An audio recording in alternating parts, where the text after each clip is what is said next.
తెలంగాణ రాష్ట్రాన్ని అహింస మార్గంలో సాధించి పెట్టడం జరిగింది. ఈరోజు రేవంత్ రెడ్డి గారు తెలంగాణ ముఖ్యమంత్రి ఏంటంటే అది కేసీఆర్ గారు ఇచ్చిన తెలంగాణ తెచ్చినంత వలన ఆయన ఎన్నికలు, లేకపోతే ఆంధ్ర పాలకులు ఎవరో ఇవాళ ముఖ్యమంత్రి ఉండే స్టేజ్ వచ్చేది. అలాంటిది మరి 14 సంవత్సరాల్లో తెలంగాణ రాష్ట్రాన్ని సాధించడమే కాకుండా 9.5 సంవత్సరాల కాలంలో గౌరవ కేసీఆర్ గారు ముఖ్యమంత్రిగా అనేక విజయాలను సాధించడం జరిగింది. అనేక ప్రజల సంక్షేమ ఫలాలను అందించడం జరిగింది. ఎందుకంటే కేంద్ర ప్రభుత్వం సహకారం లేకపోయినప్పటికీ కూడా, తెలంగాణ రాష్ట్ర బడ్జెట్ కొత్తగా ఏర్పడినప్పటికీ కూడా, తెలంగాణ రాష్ట్ర ఆంధ్ర పాలకుల చేతిలో నలిగిపోయి అప్పటికే అప్పుల పాత్రలో ఉన్న తెలంగాణ రాష్ట్రాన్ని మరి లక్ష్యంగా, అభివృద్ధి లక్ష్యంగా పనిచేసిన వ్యక్తి గౌరవ కేసీఆర్ గారు. 24 గంటల కరెంట్ ఇవ్వడం, నిజంగా కూడా ఈరోజు కరెంట్ చూస్తే భయం అవుతుంది. కొత్తగా ఇంకా రైతు డిస్కమని తీసుకొచ్చి ప్రైవేటీకరణ చేసే కుట్ర రేవంత్ రెడ్డి గారు చేయబోతా ఉన్నారు. తెలంగాణ రాష్ట్రం కోసం, రైతాంగం కోసం 24 లక్షల పంపు సెట్లు ఉన్నాయి. తెలంగాణ కరెంట్ ఇస్తేనే రైతులు బాగుపడతారనే లక్ష్యంతో పనిచేసిన కేసీఆర్ గారు ఎక్కడ కరెంటు ఇవ్వలేక గంటకు కరెంటు పోయి ఎప్పుడొస్తో తెలియక రైతులు ఇబ్బంది పడుతూ రైతులను తీసుకుపోయి రైతు డిస్కమ్ చేస్తా అని చెప్పేసి మరి 3వ దానికి రైతు డిస్కమ్ తీసుకొచ్చి ప్రైవేటీకరణ చేయబోయే రేవంత్ రెడ్డి గారు ఎక్కడ. ఒకసారి తెలంగాణ ప్రజలు బాగా ఆలోచిస్తూ ఉన్నారు. మంచినీళ్ళ కోసం మిషన్ భగీరథ కార్యక్రమాన్ని తీసుకొచ్చి మంచినీళ్ళు కావాలి, మాడబిడ్డలకు ఆత్మగౌరవాన్ని కాపాడాలి, బిందెలు పట్టుకొని మరి బావిల పొట్ట తిరిగొద్దు, తెలంగాణ ఇంటింటికి నల్ల ఇవ్వాలి, ఆడబిడ్డల ఆత్మగౌరవాన్ని కాపాడాలి. 70 సంవత్సరాల స్వతంత్రంలో తెలంగాణకు మరి మంచినీళ్ళు ఇవ్వని ఘనత కేంద్ర ప్రభుత్వాన్ని అయితే మరి కేవలం 2-3 ఏళ్లలోనే మంచినీళ్ళు ఇచ్చి ఆడబిడ్డలు రక్షించుకునేది మన కేసీఆర్ గారు కాదా. మరి ఈరోజు ప్రతి గ్రామంలో కూడా నీళ్ళ కోసం, దప్పిక కోసం ఆరాట పడుతున్నారు మా అక్క చెల్లెలు, ధర్నా చేస్తున్నారు మా అక్క చెల్లెలు. మళ్ళీ మంచినీళ్లకు ఎదురు చూసే పరిస్థితి వచ్చింది రేవంత్ రెడ్డి గారి పరిపాలన వల్ల కాదా. పాతూరులో నిన్న జరిగింది, మంచినీళ్ళ కోసం నిన్న రాస్తారోకో ధర్నా చేసిన మా అక్క చెల్లెలు. మళ్ళీ ఎందుకు వచ్చినాయి ఈ పరిస్థితులు? మరి పరిపాలన ఎటుపోతుంది, పయనం ఎటు ఉంది, పరిపాలన పైన ఎటుంది, వాళ్ళకి ప్రయారిటీస్ ఏమున్నాయి? రేవంత్ రెడ్డి పరిపాలనలో వాళ్ళ ప్రయారిటీస్ ఏంటి? ముఖ్యమంత్రి ప్రయారిటీ ఏంటి? మంత్రుల ప్రయారిటీ ఏంటి? మరి మంచినీళ్ళు ఇవ్వలేని పరిస్థితిలో ప్రభుత్వం ఎందుకుంది? కరెంట్ ఇవ్వలేని పరిస్థితిలో ప్రభుత్వం ఎందుకుందో ఆలోచించాల్సిన అవసరం వచ్చింది. కాళేశ్వరం ప్రాజెక్టునే తప్పుపట్టి మంచినీళ్ళు దాదాపు 40 లక్షల ఎకరాలకు అదనంగా నీళ్ళు ఇచ్చిన ఘనత కేసీఆర్ గారితే ఈరోజు కాళేశ్వరం ప్రాజెక్టును ఎండబెట్టిన ఘనత రేవంత్ రెడ్డిది కాదా? కుట్రపూరితంగా ఎండబెట్టలేదా? మన సింగూరుకు రిపేర్ల పేరిట కనీసం రైతాంగానికి నీళ్ళు ఇవ్వకుండా మా గతంలో కేసీఆర్ గారు సింగూరును మెదక్ జిల్లాకే అంకితం చేస్తే ఈరోజు 7 టీఎంసీల నీళ్ళు ఉన్నప్పటికీ కూడా మొన్న నీళ్ల కోసం హెచ్ఆర్సీ ఆశ్రయించడం ఎంతవరకు సమంజసం? రైతులు హెచ్ఆర్సీ పోయే పరిస్థితి.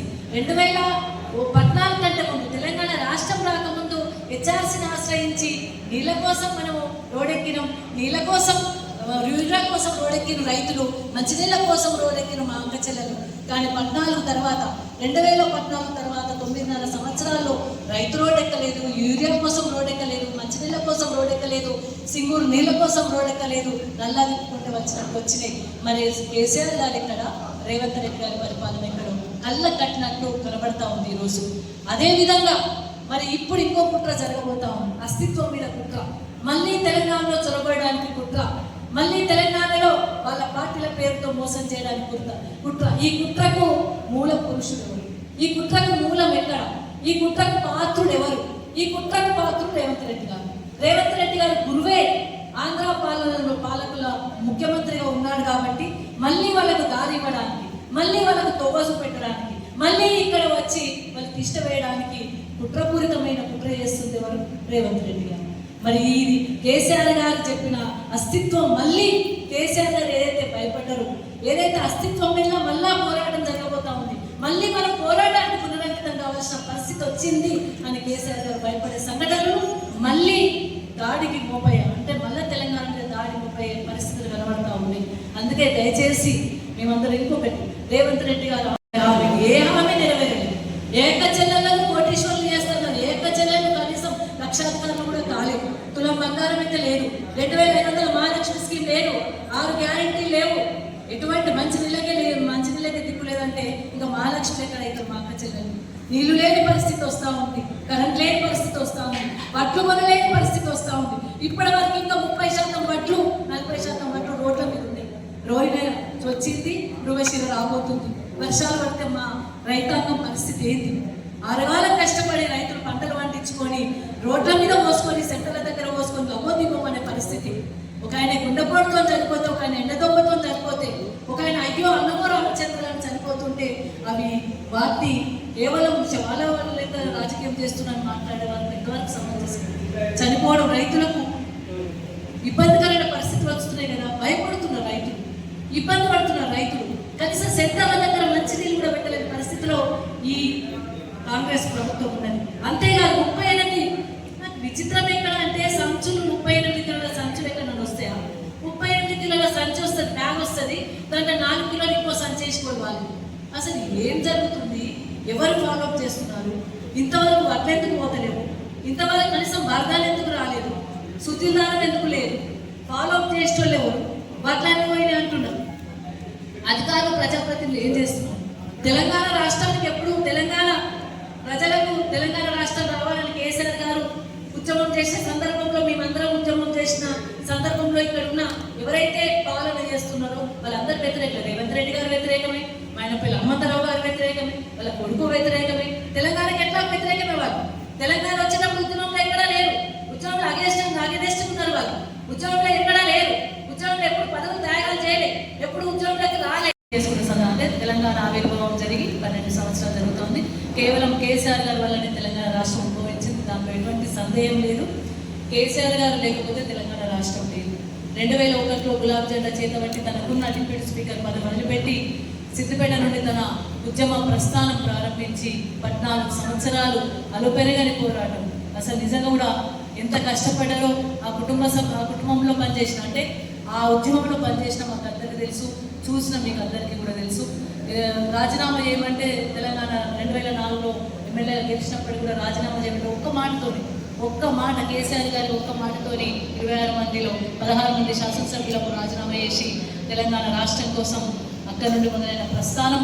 మరి 2009లో కేసీఆర్ గారు తెలంగాణ వచ్చుడో కేసీఆర్ చచ్చుడో అని చెప్పేసి నినాదంతో తన ఆమరణ నిరాహార దీక్ష తీసుకొని చావు నోట్లో తలకాయ పెట్టి ఎంత కష్టమైనా సరే ఒడిగట్టి తెలంగాణ రాష్ట్రాన్ని సాధిస్తా, తెలంగాణ ప్రజలకు మరి వాళ్ళ కోసం పునరంకితమవుతాను గౌరవ కేసీఆర్ గారు ఆమరణ నిరాహార దీక్ష తీసుకున్న సందర్భంలో తెలంగాణ రాష్ట్రం మరి మొదలైంది, తెలంగాణ రాష్ట్ర ప్రక్రియ మొదలైంది డిసెంబర్ 9. కానీ ఆంధ్ర కుట్రల వల్ల, ఆంధ్ర పాలకుల కుట్రల వల్ల వచ్చిన తెలంగాణ వెనక్కిపోయిందేమో అని భయంతో శ్రీకాంతాచార్య లాంటి వాళ్ళు అమరవీరులు కూడా తమ అమరత్వాన్ని తెలంగాణకు అంకితం చేయడం జరిగింది.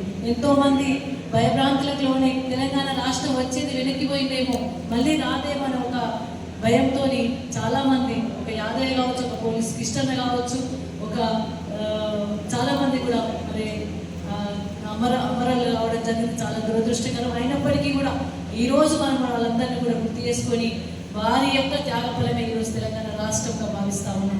మరి 14 సంవత్సరాలలో ఎన్నో ఆటుపోట్లు, ఎన్నో అవమానాలు, ఎన్నో దుఃఖాలు, ఎన్నో ఇబ్బందికరమైన పరిస్థితులను ఎదుర్కొని తెలంగాణ రాష్ట్ర సాధనే ధ్యేయంగా, తెలంగాణ రాష్ట్రమే లక్ష్యంగా పనిచేసిన గౌరవ కేసీఆర్ గారు తెలంగాణ రాష్ట్రాన్ని సాధించడమే కాకుండా ఒక పుణ్యపురుషుడు, ఒక పురుషోత్తముడు. ఎందుకంటే తెలంగాణ రాష్ట్రాన్ని ఒకసారి ఒక ఇంటర్వ్యూలో గౌరవ కేసీఆర్ గారిని మీకు సంతృప్తినిచ్చిన సంఘటన ఏదంటే, నేను ముఖ్యమంత్రి కంటే తెలంగాణ రాష్ట్రాన్ని సాధించిన ఘనతనే నాకు చాలా సంతృప్తినిచ్చింది, నా జీవితానికి ఒక పరమార్థం ఇచ్చిందని గౌరవ కేసీఆర్ గారు చెప్పుకున్న ఘనత గౌరవ కేసీఆర్ గారు.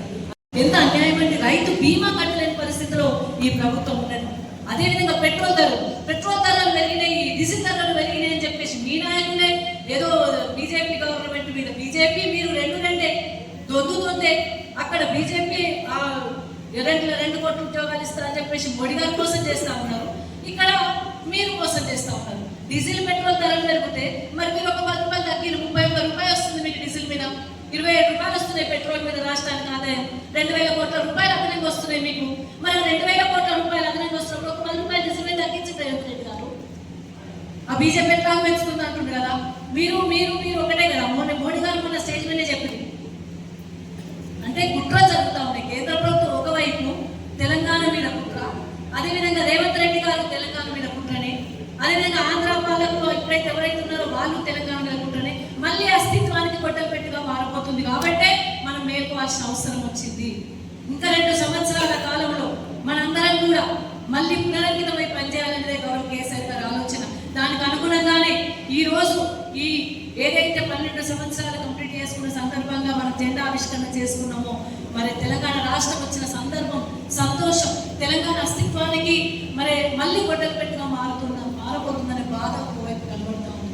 ఒకవైపు ఇవాళ ఆవిర్భావ దినోత్సవ సంతోషాన్ని అనుభవిస్తూనే మరోవైపు తెలంగాణ రాష్ట్ర రైతాంగం కష్టపడుతుంది, వడ్లు పోలేదు, పంటలకు ఇబ్బంది ఉంది, బీమా కట్టలేదు, పెట్రోల్ అంకితమై మరొక ఉద్యమానికి తెరలేస్తూ, మరొక ఉద్యమానికి తెరదీస్తూ తెలంగాణ రాష్ట్ర ప్రజల యోగ్యమే, ప్రజల యొక్క లక్ష్యమే, వాళ్ళని బాగా చూసుకునే లక్ష్యంగా పనిచేస్తూ మరొకసారి పునరంకితమైదామన్న ఉద్దేశం కొద్దీ ఈరోజు మీ ప్రసిద్ధులందరూ కలుపుకొని మీ ద్వారా ఈ సమాచారాన్ని ప్రజలకు అందించడం కోసం మరొకసారి మేము ప్రజల యొక్క అభిలాషనే మాకు ధ్యేయంగా పనిచేస్తాం.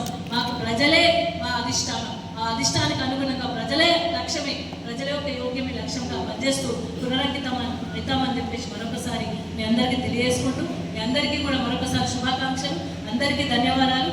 జై తెలంగాణ.